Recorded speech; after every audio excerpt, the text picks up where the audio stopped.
আপনাদের মধ্যে অনেকের নাম আমাদের কাছে এসেছে, অনেক তথ্য উপাত্ত আমাদের কাছে এসেছে। আপনারা ফ্যাসিবাদকে পুনরায় এই বাংলাদেশে পুনর্বাসনের জন্য চেষ্টা চালিয়ে যাচ্ছেন। আমরা কারো নাম উল্লেখ না করে হুঁশিয়ারি করতে চাই, যারা ফ্যাসিবাদ পুনর্বাসনের চিন্তা করবেন, হাসিনার যে পরিণতি প্রজন্ম করেছে, আপনাদের পরিণতি তার চেয়ে ভয়াবহ করবে এই প্রজন্ম। 2024 সালের জুলাই আগস্টের যে আন্দোলন, এই আন্দোলনের পর আমরা একটি ফ্যাসিস্ট মুক্ত বাংলাদেশ গড়ার স্বপ্ন দেখেছি। আপনারা এখনো যদি শহীদ পরিবারের কাছে খোঁজ নেন, দুঃখজনক হলেও সত্য, আজকে 9টি মাস অতিবাহিত হচ্ছে, কিন্তু শহীদ পরিবারের কান্না এখনো থামে নেই। আমাদের আহত ভাইরা এখনো পর্যন্ত অনেকেই হসপিটালে আহত অবস্থায় কাতরাচ্ছেন। শহীদ পরিবারগুলো এখনো বিচারহীনতার মধ্য দিয়ে যাচ্ছে, তারা এখনো বিচার দাবি করছে। দুঃখজনক হলেও সত্য, অনেক আসামি যারা গণহত্যার সাথে সম্পৃক্ত ছিল, তারা আমাদের শহীদ পরিবারদেরকে বিভিন্ন হুমকি দামকি দেওয়ার চেষ্টা করে মামলা প্রত্যাহারের জন্য তারা হুমকি দিচ্ছে।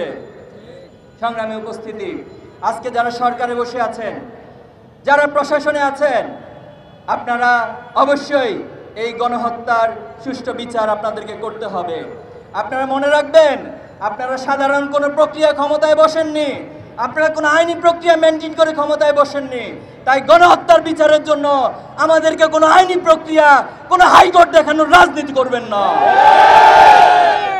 আপনারা অতি দ্রুত এই গণহত্যার কার্যকর এবং দৃশ্যমান বিচার ব্যবস্থা আপনাদেরকে করতে হবে।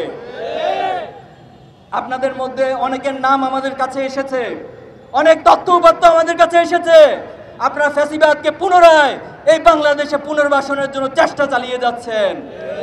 আমরা কারো নাম উল্লেখ না করে হুঁশিয়ারি করতে চাই, যারা ফ্যাসিবাদ পুনর্বাসনের চিন্তা করবেন, হাসিনার যে পরিণতি প্রজন্ম করেছে, আপনাদের পরিণতি তার চেয়ে ভয়াবহ করবে এই প্রজন্ম।